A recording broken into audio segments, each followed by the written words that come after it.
ప్రభునా స్తోత్రం. మీ అందరికీ నా నిండు వందనాలు తెలియచేసుకుంటున్నాను. ఈ ఉదయకాల సమయమందు దేవుని వాక్యాన్ని మనం కొంచెంసేపు ధ్యానం చేసుకుందాం. కొద్దిసేపు ధ్యానం చేసుకునే ముందు దేవుని ప్రార్థన చేసుకుందాం. కృపగల దేవ, ప్రేమగల మా తండ్రి, కనికరము గల దేవ, కరుణామయుడ, నీకు వెళ్ళలేని స్థుతులు స్తోత్రాలు. ఈ ఉదయకాలమందు మీరు ఇచ్చినటువంటి ఈ వాక్యము వీక్షిస్తున్న ప్రతి ఒక్క బిడ్డ జీవితాల్లో, వాళ్ళ హృదయాల్లో గొప్ప కార్యం చేయండి.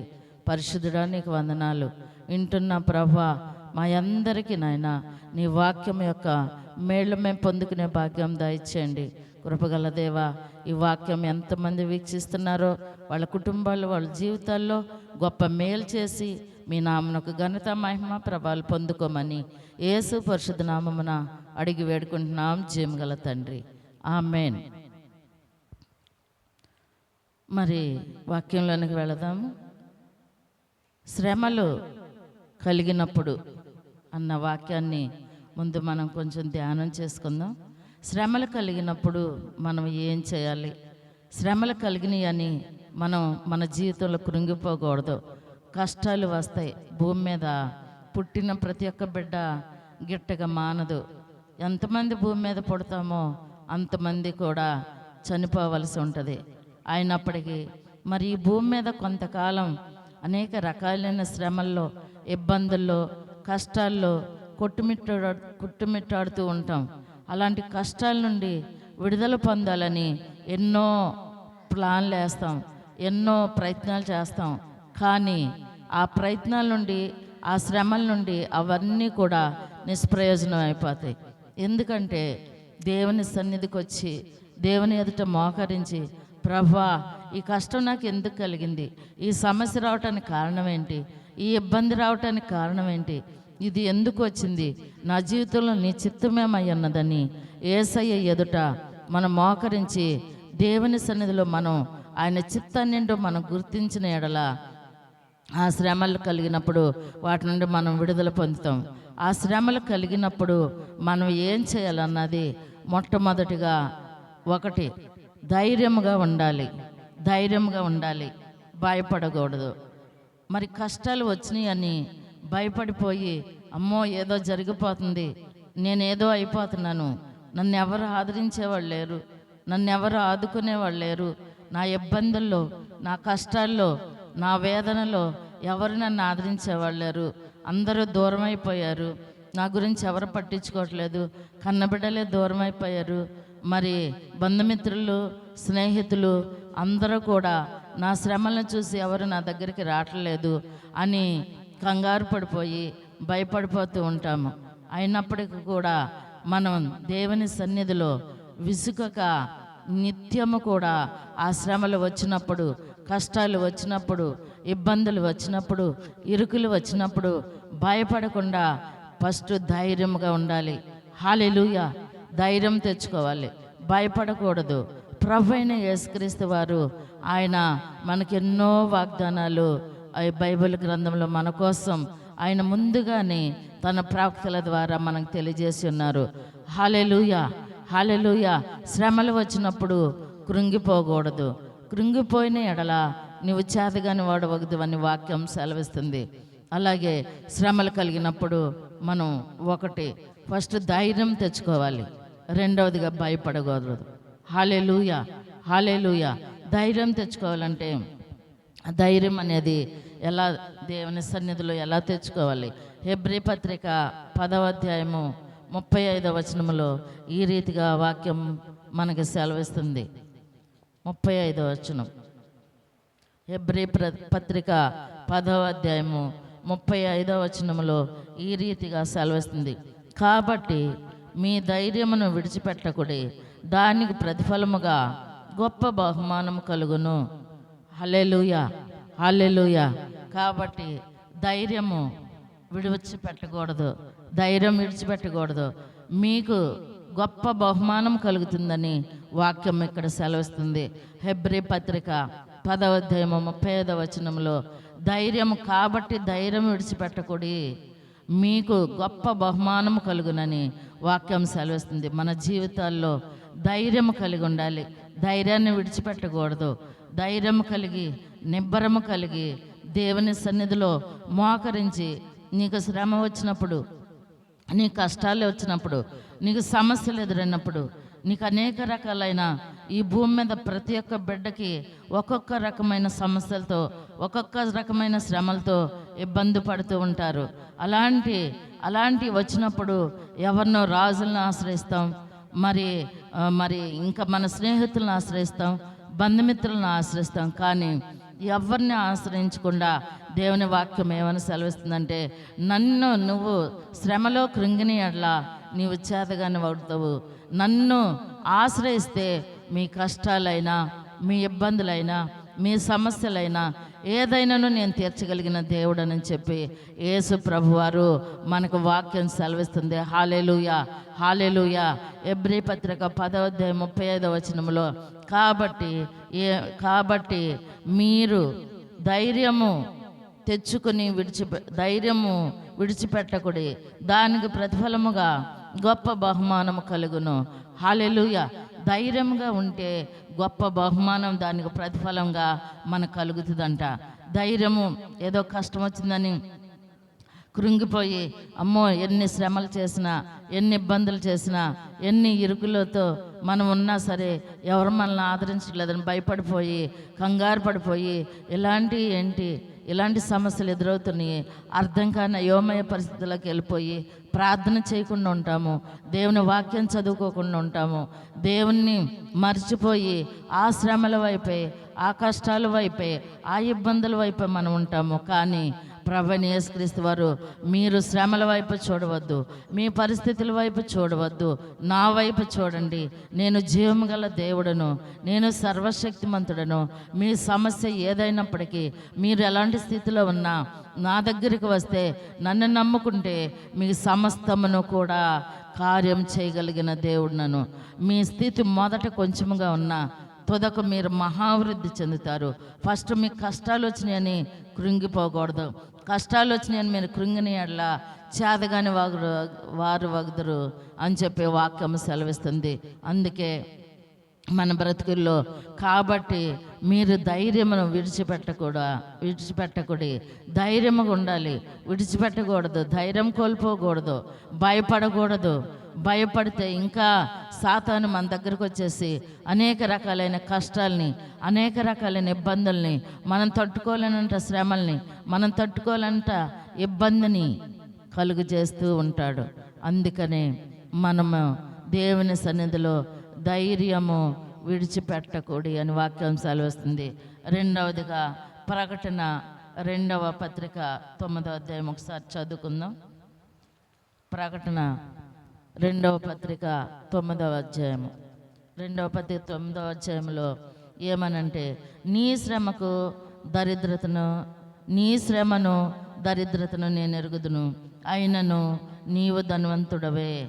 తాము యూదులమని చెప్పుకొనుచు యూదులు కాక సాతాను సమాజపు వారి వలన నీకు కలుగు దూషణ నేను ఎరుగుదును. నీవు పొందబో శ్రమలకు భయపడకము. హల్లెలూయా, హల్లెలూయా. నీ శ్రమను, నీ దరిద్రతను నేను ఎరిగి ఉన్నాను. నీ శ్రమ ఎలాంటిదో నాకు తెలుసు, నీ దరిద్రత ఎలాంటిదో నాకు తెలుసు. నేను నిన్ను బాగా ఎరిగి ఉన్నాను. అయినను నువ్వు ఏం చేస్తున్నావంటే, మరి ఇక్కడ నీ శ్రమను దరిద్రతను నేను ఎరుగుదును, అయినను నీవు ధనవంతుడవే. అయినను మనం ధనవంతులమేనంట. ఎందుకని? దేవునిలో ఉన్నాం కాబట్టి. దేవునిలో కష్టం వచ్చింది, సమస్య వచ్చింది, ఇబ్బంది వచ్చింది, మనం దరిద్రం అయినప్పటికీ కూడా మీరు ధనవంతులే అంటున్నాడు ప్రభువైన యేసుక్రీస్తు వారు ఇక్కడ. హల్లెలూయా, హల్లెలూయా. గనుక తాము యూదులమని చెప్పుకొనుచు యూదులు కాక సాతాను సమాజపు వారి వలన నీకు కలుగు దూషణ నేను ఎరుగుదును. నీవు పొందబోవు శ్రమలకు భయపడకము. తాము యూదులని చెప్పుకుంటున్నారు కానీ యూదులు వాళ్ళల్లో లేదు. హల్లెలూయా. యూదులంటే దేవునికి ప్రత్యేకింపబడినవారు, దేవుని ఏర్పాటు చేయబడినవారు, దేవుని ప్రణాళికలో ఉన్నవారు, దేవుని కోసం జీవిస్తున్నవారు యూదులమని చెప్పుకుంటున్నారంట. కానీ వారిలో యూదులు కాకుండా ఉండారు. హల్లెలూయా. యూదులు కాకుండా ఉండారు. అంతేకాకుండా సాతానపు సమాజపు వారిగా వారు ఉన్నారు. హల్లెలూయా. సాతాను సమాజం అంటే సాతానుకు ఇష్టలైనగా, సాతాను చేసే పనులు చేయొచ్చు, సాతానికి ఇష్టలైనగా, సాతాను చెప్పే మాటలు వింటూ, సాతాను క్రియలు చేస్తూ, ఆ సాతానుని అనేక మందిని పోగేసుకుంటూ ఆ సమాజంలో, సాతాను సమాజంలో చేరిపోయి ఉంటారు. హల్లెలూయా. అందుకని ఇక్కడ ఏమనంటే, మరి వారి వలన నీకు కలుగు దూషణ నేను ఎరుగుదును. సాతాను సమాజపు వారు నిన్ను దూషిస్తారు, వారి మాటలను నేను ఎరుగుతాను. అయినప్పటికీ నువ్వు పొందే శ్రమలకు భయపడకుండా దేవుని సన్నిధిలో నువ్వు మోకరించి సాతాను సమాజపు వారికి దూరంగా జీవిస్తూ ఉండు. సాతాను సమాజపు వారిని యూదులమని చెప్పుకుంటున్నారు వాళ్ళు, కానీ వాళ్ళలో నువ్వు కలవద్దు, నువ్వు వేరుగా జీవించు అని ఇక్కడ వాక్యం సెలవిస్తుంది. హల్లెలూయా. అందుకనే కష్టం వచ్చిందని మనం ధైర్యం విడిచిపెట్టకూడదు, భయపడకూడదు, దిగులు పడకూడదు. నీ దేవుడనే యెహోవాను ఆయన స్తుతిస్తూ, ఆయన్ని ఆరాధిస్తూ, ఆయన గణపరుస్తూ ఉండాలి. హల్లెలూయా. హల్లెలూయా. హల్లెలూయా. నీ శ్రమల్ని నేను ఎరుగుదును. హల్లెలూయా. నీ పొందబో శ్రమలకు భయపడకము. మనం శ్రమలు వస్తున్నాయని, కష్టాలు వస్తున్నాయని, ఇబ్బందులు వస్తున్నాయని భయపడకుండా శ్రమలు వస్తున్నాయని, కష్టాలు వస్తున్నాయని, ఇబ్బందులు వస్తున్నాయని భయపడవద్దు, ధైర్యంగా ఉండమంటున్నారు ప్రభువైన యేసుక్రీస్తు వారు. అందుకే వాక్యం ఇక్కడ మొదటిగా శ్రమలు ఉన్నాయని, కష్టాలు ఉన్నాయని కృంగిపోవద్దు, భయపడవద్దు, ధైర్యంగా ఉండాలి, భయపడకూడదు. హల్లెలూయా. హల్లెలూయా. అలాగే రెండవది చూసుకున్నట్లయితే ఓర్పు కలిగి ఉండాలి. ఆ కష్టాలు వచ్చినప్పుడు ఓర్పుని కోల్పోవటం, సహనాన్ని కోల్పోవటం చేయకూడదు. దేవుని సన్నిధిలో కష్టాలు కలిగినాయని, శ్రమలు కలిగినాయని ఓర్పుని కోల్పోకూడదు, సహనము కలిగి ఉండాలి. హల్లెలూయా. రెండవదిగా ఓర్పును కలిగి ఉండాలి. ఓర్పు ఎలాగుంటుందంటే యాకోబు పత్రిక 5వ అధ్యాయము 10-11 వచనాలు చదువుకుందాం. యాకోబు పత్రిక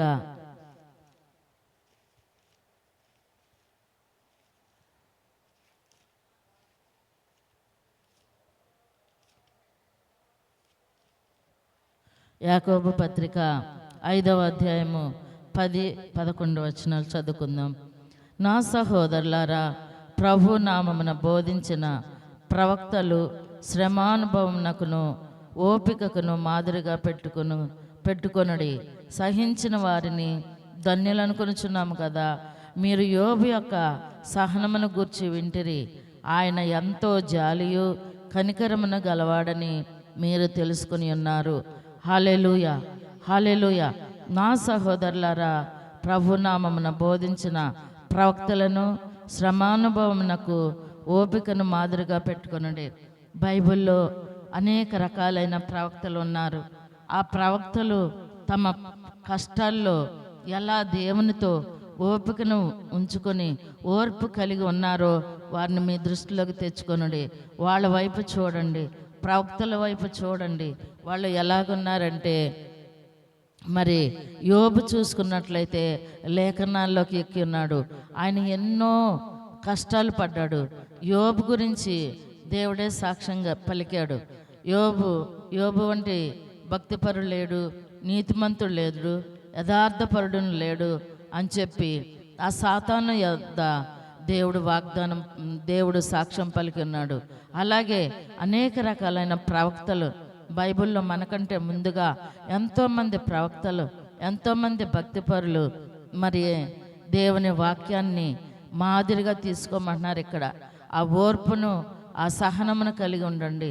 వాళ్ళు కలిగి ఉన్న సహనం కలిగి ఉండండి. హల్లెలూయా. హల్లెలూయా. మోషే గొప్ప ప్రవక్త. ఆయన ఎన్నో కష్టాలు పడ్డారు. ఫరో ఎదుట తన జీవితంలో ఎన్నో గొప్ప ఆశ్చర్య కార్యాలు, గొప్ప అద్భుత కార్యాలు దేవుడు చేసి ఉన్నాడు.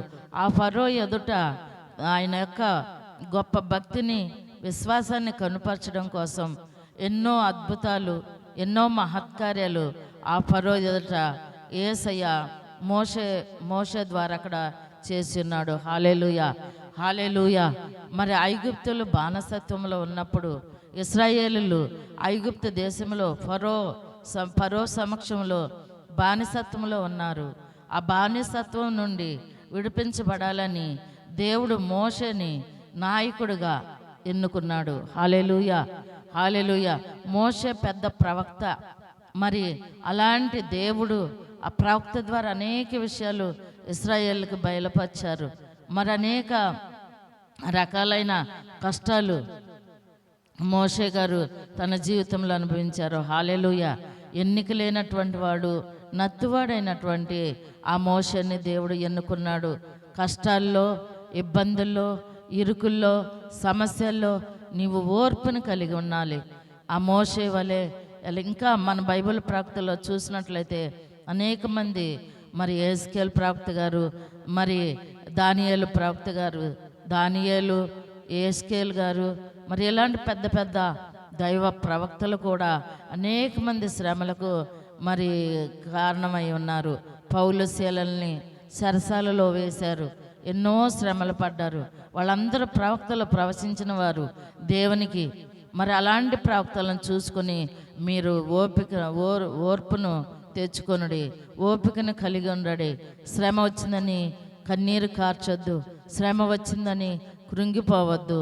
దేవుని సన్నిధిలో నువ్వెలాంటి కష్టంలో ఉండా, నువ్వెలాంటి ఇబ్బందుల్లో ఉండా, నువ్వెలాంటి ఇరుకుల్లో ఉండా, నీది ఏ సమస్య ఏదైనప్పటికీ, నీ గర్భఫలాలు లేరా, మరి నీకు సంతానం లేదా, నీకు వివాహం కావట్లేదా, నువ్వు కోర్టు సమస్యల్లో ఉన్నావా, నీ అప్పుల్లో రుణాల్లో నువ్వు కొట్టుమిట్టాడుతున్నావా, ఇక ఏమీ మార్గం లేదు, ఆదరించేవాళ్ళు లేరని ఓపికతో నశించిపోయి ఇక చేసే గమ్యమేంటో తెలియని పరిస్థితిలో ఉన్నావా, అయోమయ పరిస్థితిలో ఉన్నావా, అయినప్పటికీ ఏమీ పర్వాలేదు. ఈ దినమందే నీ దేవుడని యెహోవా యొద్దకు నువ్వు వచ్చి, ప్రభువా నా సమస్య ఇదని యేసయ్య సన్నిధిలో నువ్వు ధైర్యం తెచ్చుకుని నిలబడినట్లా ఆయన చెయ్యి నీ వైపు చాపి నీకు చేయూతనిచ్చి నిన్ను పైకి లేపే దేవుడు. హల్లెలూయా, హల్లెలూయా. ఆయనని నమ్ముకో, నీ సమస్యలకి పరిష్కారం యేసయ్య నమ్ముకో. ఎలాంటి పరిస్థితులైనా, ఎలాంటి శ్రమ అయినా పర్వాలేదు, వస్తాయి. మనుషులకు రాక శ్రమలు ఎవరికి వస్తాయి? మనుషులకే కదా శ్రమలు వచ్చేది. ఆ శ్రమలను తట్టుకుని నువ్వు నిలబడిన ఎడల దేవుడు ఆ శ్రమల వెనుక గొప్ప బహుమానం దాచి ఉంటాడు. హల్లెలూయా, హల్లెలూయా.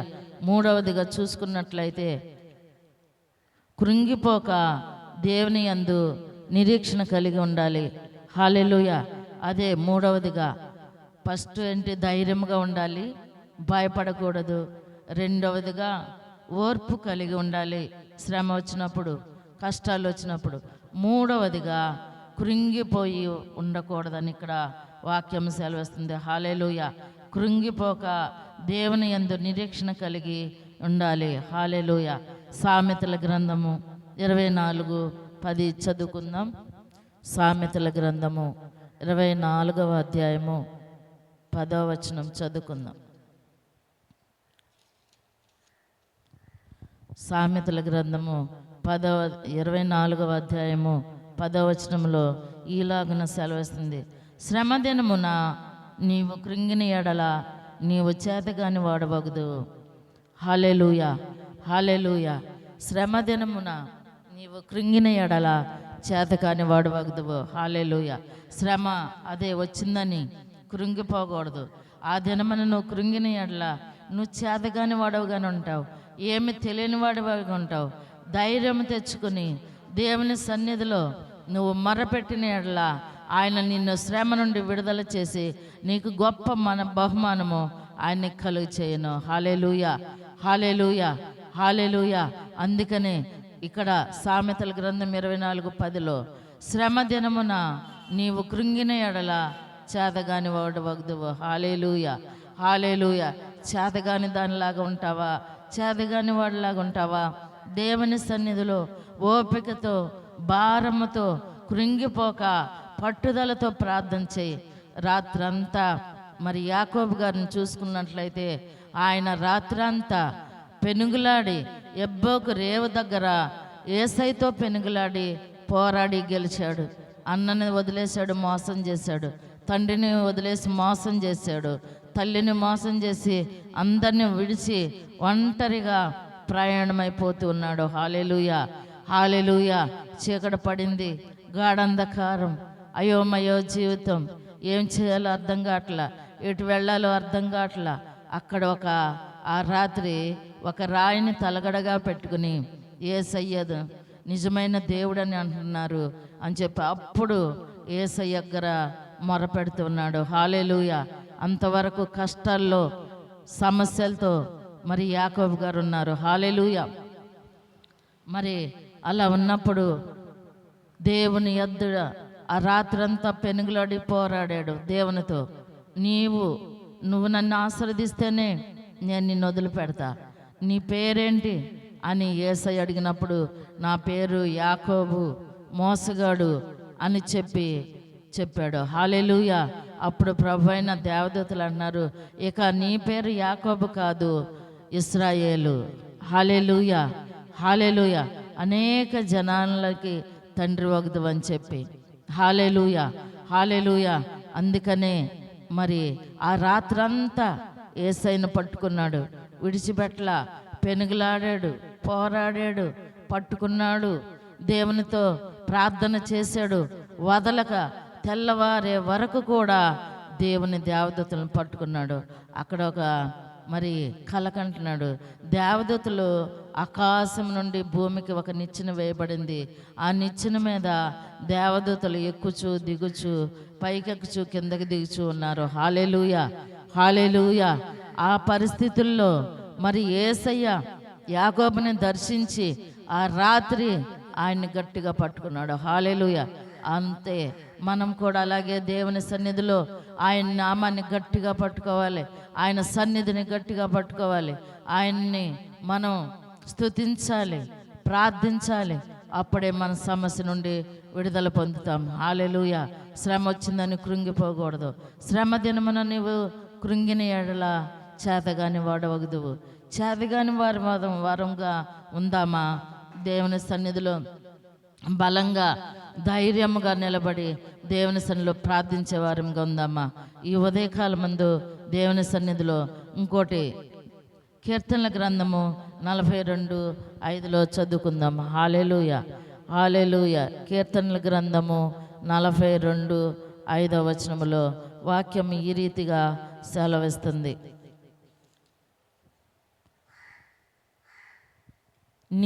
నా ప్రాణమా నీవేలా కృంగి ఉన్నావు, నాలో నీవేలా తొందరపడుచున్నావు, దేవుని యందు నిరీక్షణ ఉంచుము. హల్లెలూయా, హల్లెలూయా. మన ప్రాణంను కృంగిన ఎడల నీవేలా తొందరపడుచున్నావు అంటున్నారు. నా ప్రాణమా నీవేలా కృంగి ఉన్నావు, నాలో నీవేలా తొందరపడుచున్నావు, దేవుని యందు నిరీక్షించుము. ఆయనే నా రక్షణకర్త అనియు నా దేవుడని చెప్పుకొనుచు ఇంకనూ నేను ఆయనను స్తుతించెదను. హల్లెలూయా, హల్లెలూయా. మరి మన ప్రాణము, ఆత్మ, దేహము మరి అన్నీ కూడా ఆయనలోనే ఉండాలి, ఆయనకే అంకితం అవ్వాలి. మనం శ్రమ వచ్చిందని కంగారు పడిపోయి, శ్రమ వచ్చిందని నిరీక్షణ లేకుండా, శ్రమ వచ్చిందని ఓర్పు లేకుండా మనం ఉన్నట్లయితే మనం చేదగాని వారు మగుదుము. కృంగిపోకూడదు. శ్రమ దినమున నీవు కృంగిన ఎడల చేతకాని వాడు వగదువు. మనల్ని అనేక మందిని ధైర్యపరిచే వారంగా, మనము ధైర్యంగా ఉండేవారంగా, ఇతరులు గురించి యేసయ్యను చెప్పేవారంగా ధైర్యంగా నిలబడాలి. హల్లెలూయా. భయపడకూడదు. నిరీక్షణ కలివారంగా, ఓర్పు కలిగిన వారంగా ఉండాలి. హల్లెలూయా, హల్లెలూయా. ప్రభునా స్తోత్రం. ఈ వాక్యాన్ని ఇప్పటి వరకు వీక్షిస్తున్న మీ అందరికీ నా నిండుపూర్వక హృదయ వందనాలు చెల్లిస్తున్నాను. మరి ఆఖరిగా ప్రార్థన చేసుకుని దేవుని సన్నిధిని ముగించుకుందాం. కళ్ళు మూసుకొనండి, చిన్న ప్రార్థన చేసుకుందాం. కృపగల దేవా, ప్రేమగల మా తండ్రి, ఇప్పటి వరకు మా ప్రియతమ సహోదరులు ఈ వాక్యాన్ని వీక్షిస్తున్న, ఈ వీడియోని వీక్షిస్తున్న ప్రతి ఒక్క బిడ్డ జీవితంలో శ్రమలు వచ్చినప్పుడు ఎలా ఉండాలి, శ్రమలకు వచ్చినప్పుడు కృంగిపోకుండా, ఆయా శ్రమ దినమున కృంగిని ఎళ్ళ చేతగాని వాడవద్దువని, ఆయా శ్రమల్లో కృంగిపోకుండా ఓర్పును కలిగి ధైర్యముగా ఉండి భయపడకుండా ఉండేటట్లు సహాయం చేయండి. ఈ వాక్యము మా ప్రియ సహోదరులు మా హృదయాల్లో నీ యొక్క గొప్ప కార్యం చేయలాగిన సహాయం చేసి మహిమ పొందమని యేసు పరిశుద్ధ నామమున అడిగి వేడుకుంటున్నాము జీవగల తండ్రి. ఆమేన్.